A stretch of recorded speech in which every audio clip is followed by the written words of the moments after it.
പത്തരമാറ്റിൻ്റെ ഒരു പുതുപുത്തൻ എപ്പിസോഡിലേക്ക് എല്ലാവർക്കും സ്വാഗതം. ഇന്നത്തെ എപ്പിസോഡ് തുടങ്ങുമ്പോൾ തന്നെ നമുക്ക് കാണാൻ സാധിക്കുന്ന നയന സ്വന്തം വീട്ടിലേക്ക് പോവുക എന്ന് പറയുന്നതിനെ തടയുകയാണ് ഇളയമ്മ.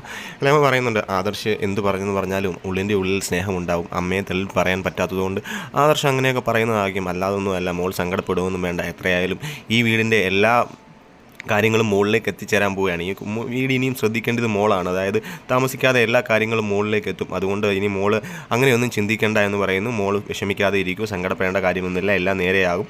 തുടർന്ന് ഇനി എന്തെങ്കിലും ഇങ്ങനെ സംഭവിക്കുകയാണെന്നുണ്ടെങ്കിൽ തീർച്ചയായും ഞാൻ എൻ്റെ വീട്ടിലേക്ക് പോകും എന്ന് പറഞ്ഞുകൊണ്ട് നയന നടന്നു പോകുന്നു. തുടർന്ന് കാണുന്നത് എല്ലാവരും ആഹാരം കഴിക്കാതിരിക്കും. ആദർശ് ഇളയച്ചനും അനിയൊക്കെ ഇങ്ങനെ ആഹാരം കഴിക്കാതിരിക്കുക.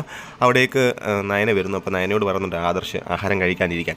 ഇല്ല, ഞാൻ കഴിക്കാതിരിക്കുന്നില്ല. ഞാൻ എന്തായാലും മൂന്നാമത് ഒരാളല്ലേ, അല്ലെങ്കിൽ ഒരു വിരുന്നുകാരിയല്ലേ. അപ്പോൾ വിരുന്നുകാരൊക്കെ നിങ്ങളോടൊക്കെ ഇരുന്ന് ആഹാരം കഴിക്കുന്നത് ശരിയായ കാര്യമല്ല എന്ന് പറയുന്നു.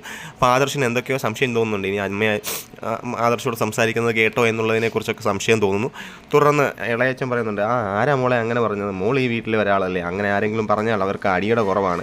ആദർശിൻ്റെ അമ്മയായിരിക്കും പറഞ്ഞതല്ലേ. അതൊന്നും മോൾ കാര്യമാക്കേണ്ട കാര്യമൊന്നുമില്ല, മോളല്ലേ ഈ വീടിൻ്റെ എല്ലാം എന്ന് പറഞ്ഞ് സമാധാനിപ്പിക്കുന്നു. തുടർന്ന് നവ്യ ഇങ്ങനെ അവിയെ ചൂടാവുന്നതാണ് കാണുന്നത്. അതായത് നവ്യ അബിയോട് പറയുന്നുണ്ട്, അതായത് ഈ വീട്ടിലെല്ലാവരും എന്താണ് ഇങ്ങനെ, ഞാനൊന്ന് മോഡേണായിട്ട് ഡ്രസ്സ് ധരിച്ചാൽ, ഞാൻ എൻ്റെ ഇഷ്ടം പോലെ ഒന്ന് നടന്നു കഴിഞ്ഞാൽ ആരും ഒരു സ്വാതന്ത്ര്യം ഇല്ലാത്തൊരു വീടായിട്ടാണ് ഞാൻ കാണുന്നത്. അല്ലാതെ എല്ലാവർക്കും എന്നോടൊരു താല്പര്യമില്ല. അപ്പോൾ അബി പറയും, ഇതിൻ്റെ എല്ലാം കാരണം നിൻ്റെ അനിയത്തിയാണ്. നീ അങ്ങനെയൊക്കെ ഡ്രസ്സ് ധരിച്ച് വന്നപ്പോൾ ഒരു 3-4 വയസ്സ് കുറവ് ആയെന്ന് ഞാൻ പറഞ്ഞില്ലേ, അതിൻ്റെ ഒരു ഇഷ്ടം കുറവാണ് അവൾ ഇങ്ങനെയൊക്കെ ചെയ്യുന്നത്. എല്ലാവരെയും അവൾ പറഞ്ഞിളക്കി വിടുന്നത് കൊണ്ടാണ് ഇങ്ങനെ. അത് നീ പേടിക്കൊന്നും വേണ്ട, നീ നിനക്ക് ഇഷ്ടമുള്ള ഡ്രസ്സ് ധരിച്ചു, എൻ്റെ വക എല്ലാ സപ്പോർട്ടും നിനക്കുണ്ട്. പക്ഷേ മുത്തശ്ശിയുടെ മുമ്പിൽ വെച്ച് എനിക്ക് അങ്ങനെയൊന്നും പെരുമാറാൻ പറ്റാത്തതുകൊണ്ട് മാത്രമാണ്, അല്ലാതെ ഒന്നുമല്ല.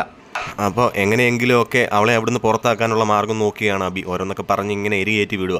തുടർന്ന് കാണാൻ സാധിക്കുന്ന രണ്ടുപേരും ഇങ്ങനെ കിടക്കാൻ പോവുകയാണ്, ആദർശും നയനയും. അപ്പം നയന ആദർശ് വാങ്ങിക്കൊടുത്ത ബെഡ് എടുക്കാതെ താഴെ പാവിരിച്ച് കിടക്കുക. അപ്പോൾ ചോദിക്കും, നീ എന്താ പാവിരിച്ച് കിടക്കുന്നത്? ബെഡ് ഞാൻ വാങ്ങി തരണ്ടല്ലോ, അത് കിടന്നുകൊണ്ട് ചോദിക്കും. ഞാൻ ഈ വീട്ടിലെ മൂന്നാമതൊരാളല്ലേ, അല്ലെങ്കിൽ പുറത്തുനിന്ന് വന്ന ഒരു വിരുന്നുകാരിയല്ലേ, അതുകൊണ്ട് ഞാനിവിടെ താഴെ കിടന്നോളാം, ആരും സൂഹിക്കൊന്നും വേണ്ട. എന്തായാലും കുറച്ച് കഴിയുമ്പോൾ ഈ വിരുന്നുകാരി അങ്ങ് പോകും എന്നൊക്കെ പറഞ്ഞു. അപ്പോൾ ആദർശിൻ്റെ കാര്യം മനസ്സിലാവുന്നുണ്ട്, അമ്മ പറഞ്ഞത് കേട്ടതാണെന്നുള്ള കാര്യം. അപ്പോൾ ആദർശ് ഒന്നും മിണ്ടാതെ ഞാൻ കിടന്നിട്ട് ഇങ്ങനെ ചുമ വരുന്നതായിട്ട്, ശ്വാസം മുട്ടൽ വരുന്നതായിട്ട് അഭിനയിക്കുക. ഈ അഭിനയം കണ്ടുകൊണ്ട് പെട്ടെന്ന് എന്ത് ചെയ്യണമെന്നറിയാതെ നയന ചാടി എണീറ്റ് ആദർശിന് വെള്ളം കൊണ്ട് കൊടുക്കുന്നു. അപ്പോൾ ആദർശ് പറയും, നീ വീട്ടിലൊരു മൂന്നാമതൊരാളല്ലേ, വിരുന്നുകാരിയല്ലേ, അപ്പോൾ എനിക്ക് നീ വെള്ളം തരണ്ട. നീ ഈ വീട്ടിലെ ആളാണ്, അല്ലെങ്കിൽ എൻ്റെ ഭാര്യയാണ്, ഈ വീട്ടിലെ എല്ലാമാണെന്ന് പറഞ്ഞാലേ ഞാൻ ഈ വെള്ളം വാങ്ങി കുടിക്കത്തുള്ളൂ. അങ്ങനെ ഉണ്ടെങ്കിൽ മാത്രം നീ ഈ വെള്ളം തന്നാൽ മതി എന്ന് പറയാതെ, അല്ലാതെ നീ ഇൻഹീലർ എടുത്ത് തന്നാലും എന്ത് തന്നാലും ഞാൻ ഈ വെള്ളം കുടിക്കുമെന്നോ ഇൻഹീലർ വലിക്കുമെന്നോ നീ വിചാരിക്കുമെന്നും വേണ്ട എന്ന് ആദർശ് പറയുന്നു. അപ്പോൾ അവസാനം നിക്കക്കള്ളി ഇല്ലാതെ നയന സമ്മതിക്കുകയാണ്, ഞാൻ പറഞ്ഞതെല്ലാം ഞാൻ തിരിച്ചെടുത്തു.